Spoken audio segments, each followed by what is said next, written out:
নমস্কার বন্ধুরা, সবাইকে স্বাগত জানিয়ে আজকে আমি আরেকটা নতুন রান্না নিয়ে এসেছি। আজ আমি বানাবো রূপচাঁদ মাছের কালিয়া।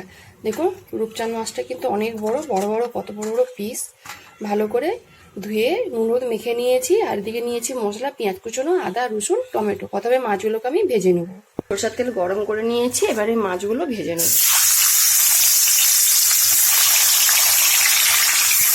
এই মশলা বেটে নেব, পেঁয়াজ আদা রসুন একসাথে বেটে নেব, টমেটো আলাদা করে বেটে নেব। রূপচাঁদ মাছগুলো ভালো করে লাল লাল করে ভেজে তুলে নিয়েছি। ওই মাছ ভাজার তেলে ফোড়নে দিয়ে দেবো গোটা গরম মশলা, শুকনো লঙ্কা, গোটা জিরে। এবারে দিয়ে দেবো পেঁয়াজ আদা রসুন একসাথে বেটে নিয়েছিলাম, দিয়ে দেবো।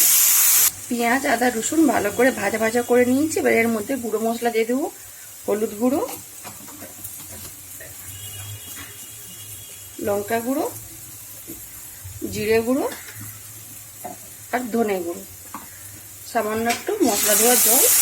মশলাগুলো আমি ভালো করে মিশিয়ে নিয়েছি। এইবারে দিয়ে দেবো আমি টমেটো বাটা। মশলাটা আমার ভালো করে কষানো হয়ে গেছে। এবারে আমি পরিমাণ মতো জল দিয়ে দেবো, পরিমাণ মতো আমি নুন দিয়ে দেবো। ঝোলটা আমার ভালো করে ফুটে গেছে। এবারে ভেজে রাখা মাছগুলো আমি সব দিয়ে দেবো। মাছ দিয়ে আমি 3-4 মিনিট ভালো করে ফুটিয়ে নিয়েছি। এবারে দিয়ে দেবো আমি সামান্য গরম মশলা গুঁড়ো আর দিব ধনে পাতা কুচনো। দিয়ে ভালো করে মিশিয়ে নামিয়ে নেব। রূপচাঁদ মাছের কালিয়াটা আমি জায়গাতে ঢেলে নিয়েছি।